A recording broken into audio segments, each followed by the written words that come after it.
Welcome to this week's episode of the Jewish Diaspora Report. On this week's episode, we're going to look into why we fight, why the Jewish community has always seemed to answer the call to fight for their freedom in the diaspora. Let's get started.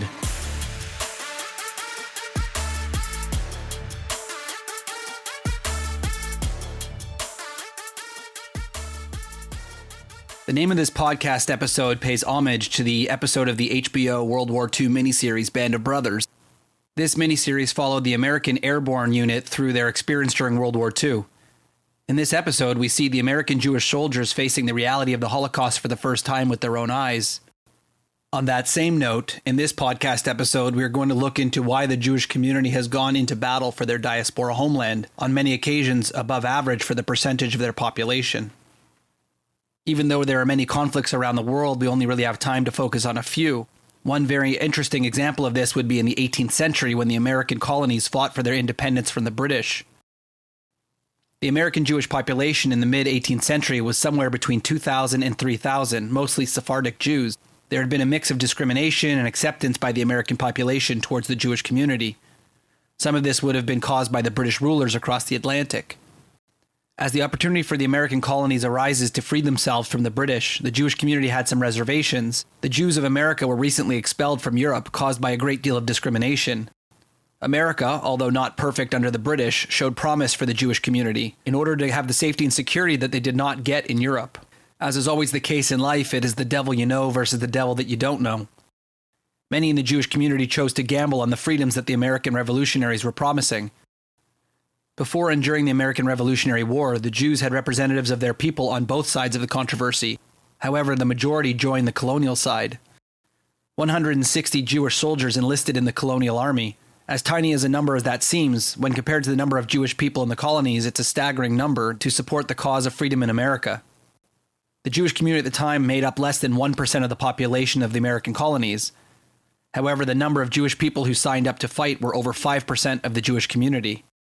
One outcome of the onset of the Revolutionary War was that the Jewish congregation of New York was dissolved, and upon the eve of the British occupancy of the town, the majority of the congregation took all of the belongings of the synagogue to Philadelphia.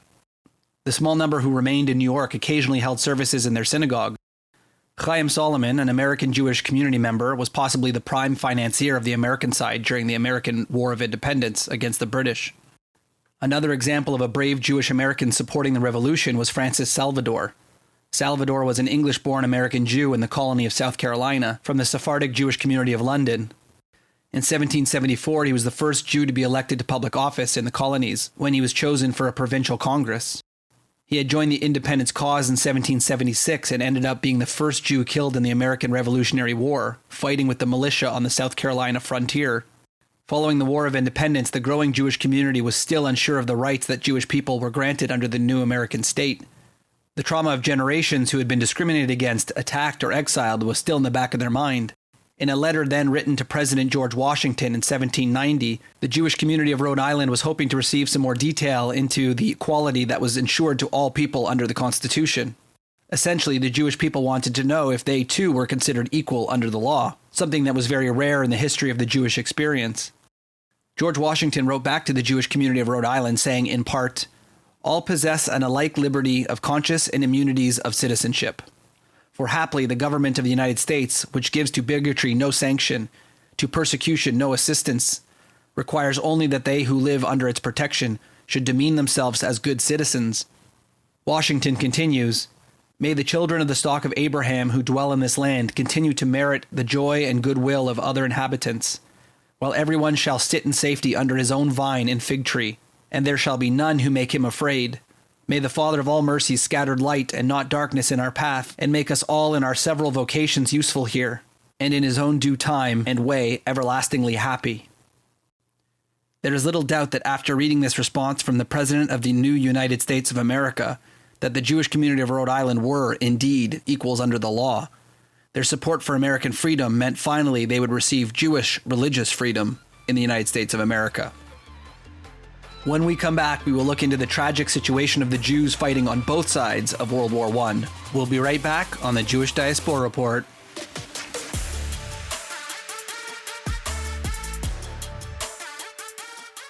At the outbreak of World War I, the Jews, eager to demonstrate their loyalty to their respective countries, rallied for their war effort.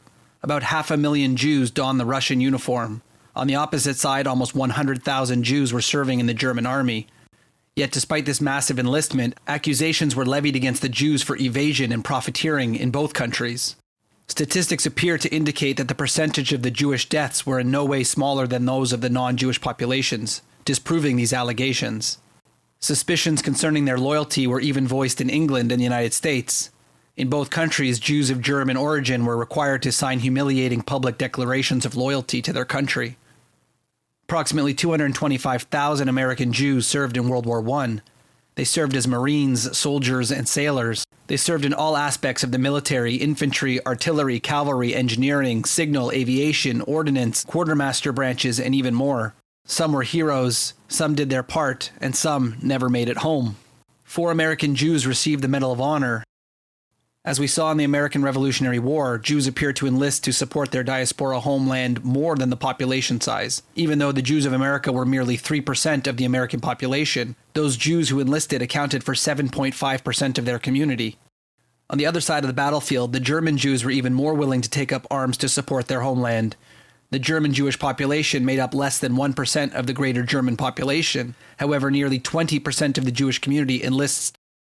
Canadian Jews who were still living under the British monarchy during World War I did not shy away from stepping up to fight for king and country. Approximately 2,700 Canadian Jews enlisted to fight on the battlefields of Europe with British forces.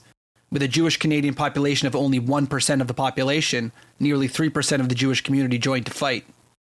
There have been some great theories as to why the Jews of the World War I era chose to fight for their country so bravely and in such large numbers. One theory that I like to subscribe to is that the World War I generation was the era of emancipation and assimilation for Jews around the world, and out of fear of being accused of not truly being assimilated into their countries, Jews lined up to prove their loyalty to the countries and their countrymen. Most Jews hoping to return from World War I with more respect and acceptance from their fellow countrymen. Nothing can promote more equality among countrymen than standing side by side in a foxhole. Sadly, this acceptance did not exactly happen the way that these communities had hoped, especially in Germany. Less than 20 years later, those same Jews who had fought so bravely and loyally to their country would be rounded up and sent to concentration camps to die. When we come back, we will look into the Jews of the Second World War era and how the Jewish community for the first time had communal investment in the outcomes of the war. We'll be right back after this quick break on the Jewish Diaspora Report.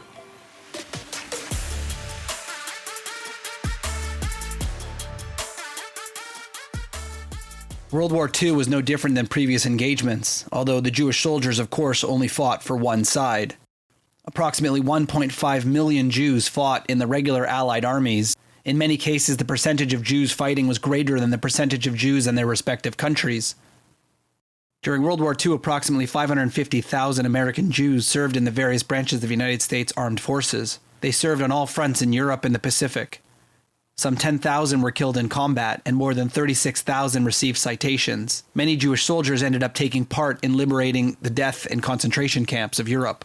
Also, about 500,000 Jews fought for the Red Army during World War II. This represented about 18% of the 3 million Jews in the USSR. Some 120,000 Jewish soldiers were killed in combat and in the line of duty. The Germans also murdered 80,000 Soviet Jewish prisoners of war. Approximately 100,000 Jews fought for the Polish army against the German invasion. They made up 10% of the Polish army. Canada, now an independent nation, sent more than 17,000 Jewish men and women from their tiny wartime Jewish community of 168,000, putting their lives on the line for the cause of peace and freedom. This accounts for about 10% of the Jewish community enlisting to fight, for a population of less than 2% of Canadians. Unlike previous conflicts, the Jewish people serving in war had a much different experience. Not only was anti-Semitism on the rise around the world, but Jewish soldiers faced prejudices within their own ranks. And also, Jews captured by the Nazis were known to be separated from their non-Jewish colleagues and sent to death camps rather than prisoner of war camps. There had been some debate on what people knew about the Holocaust and when they knew it. Some people had heard rumors about camps and executions, but many did not believe that a civilized nation like Germany could ever be doing things of this nature. Some Jewish people may have signed up to save fellow Jews from the Nazi hatred. Others may have chose to fight fascism and ensure freedom for all.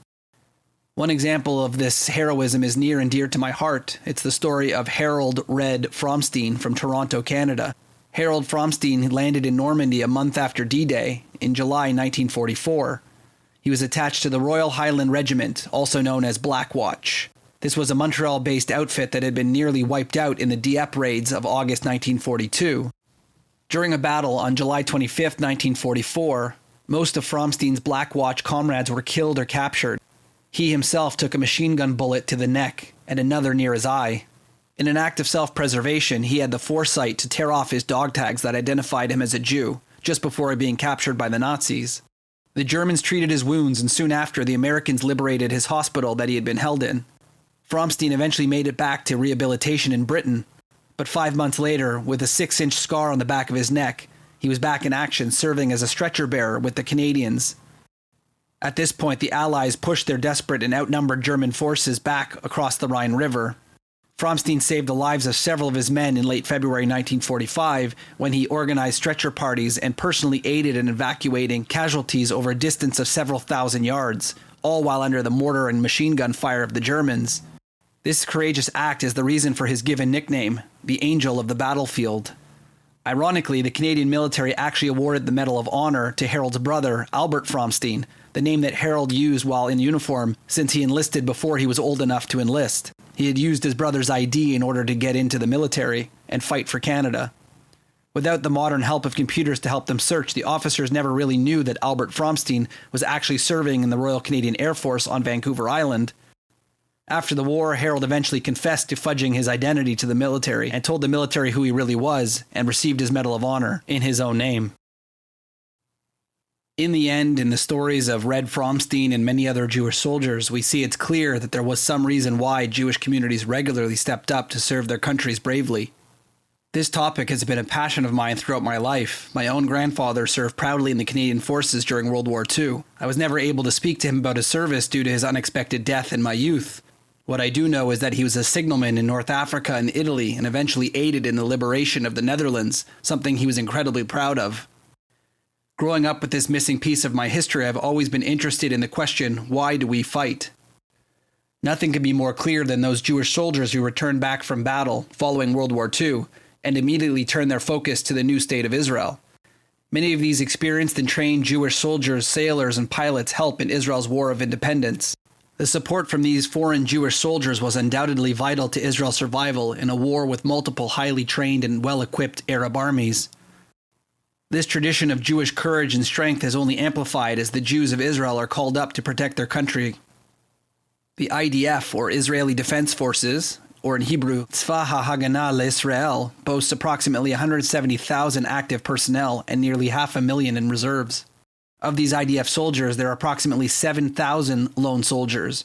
These are Jews from the diaspora who have left their homes without the support of their loved ones to go and serve the Jewish state and protect Israeli and Jewish lives. Their tradition of Jews standing up to fight is a long and proud one. Why we fight as Jews may be for many different reasons. But if history is our guide, we as the Jewish community have always accepted the call to fight proudly for our diaspora countries and our Jewish homeland. This episode is lovingly dedicated to my dear grandmother of blessed memory, who just passed away after over 100 years on this earth. A Jewish woman who supported my grandfather while he was fighting to protect Jewish lives in Europe and liberate the people of Holland from Nazi rule. May her memory be a blessing. This has been another episode of the Jewish Diaspora Report. Thanks for listening. Don't forget to check us out on social media at jdr.podcast and check out our other episodes on your favorite podcast source. We'll see you next time.